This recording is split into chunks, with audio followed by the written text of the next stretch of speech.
বিদেশিদের দেব না, বিদেশিদের দেব না,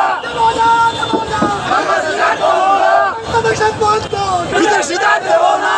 সংগ্রামী বন্ধুগণ, আপনাদের জাতীয় গণতান্ত্রিক ফ্রন্টের পক্ষ থেকে সংগ্রামী অভিনন্দন জানাচ্ছি। আজকে আপনাদের সামনে অত্যন্ত গুরুত্বপূর্ণ বিষয় উপস্থাপন করছি, যেটা গতকাল অন্তর্বর্তীকালীন সরকার বাংলাদেশের গুরুত্বপূর্ণ চট্টগ্রাম বন্দরের দুটি নৌ টার্মিনাল এবং ঢাকার কেরানীগঞ্জের পানগাঁও টার্মিনাল বিদেশিদের হাতে ইজারা দিয়েছে, চুক্তি করেছে। এই চুক্তি সাম্রাজ্যবাদের চুক্তি। এই অন্তর্বর্তীকালীন সরকার আগামী নির্বাচন করে এই অন্তর্বর্তীকালীন সরকার চলে যাবে, কিন্তু এই সরকারের কোনো এখতিয়ার নাই বাংলাদেশের বন্দর, মোহনা এবং করিডোর বিদেশিদের হাতে তুলে দেওয়া।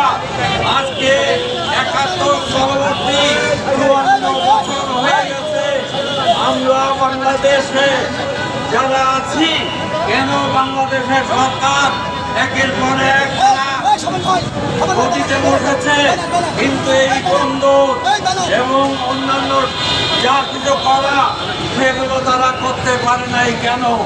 আমরা চাই এই অন্তর্বর্তী সরকার এই একের পর এক সাম্রাজ্যবাদী পরিকল্পনা এবং তাদের এজেন্ডা বাস্তবায়ন করে চলেছে, যা তাদের এখতিয়ারে নাই। তাই বলতে চাই, আমাদের বাংলাদেশের কোনো গুরুত্বপূর্ণ জিনিস বন্দর, মোহনা, করিডোর আমরা বিদেশিদের হাতে তুলে দেব। IMF, বিশ্ব ব্যাংক তাদের নির্দেশে এই বাংলাদেশ জানানো যাবে না, যাবে না, যাবে না। আজকে সকলে আমরা একত্রিত হয়ে সম্মিলিতভাবে এই শপথ নেই যে আমাদের বাংলাদেশের বন্দর, মোহনা, করিডোর কাউকে যেন চুক্তিতে আবদ্ধ না হয়।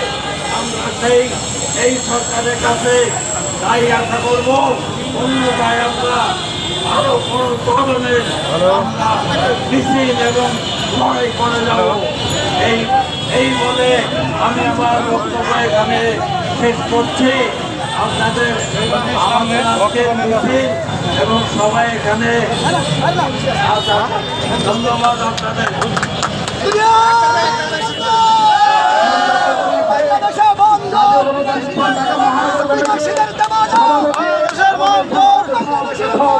বিদেশিদের দেব না, বিদেশিদের দেব না।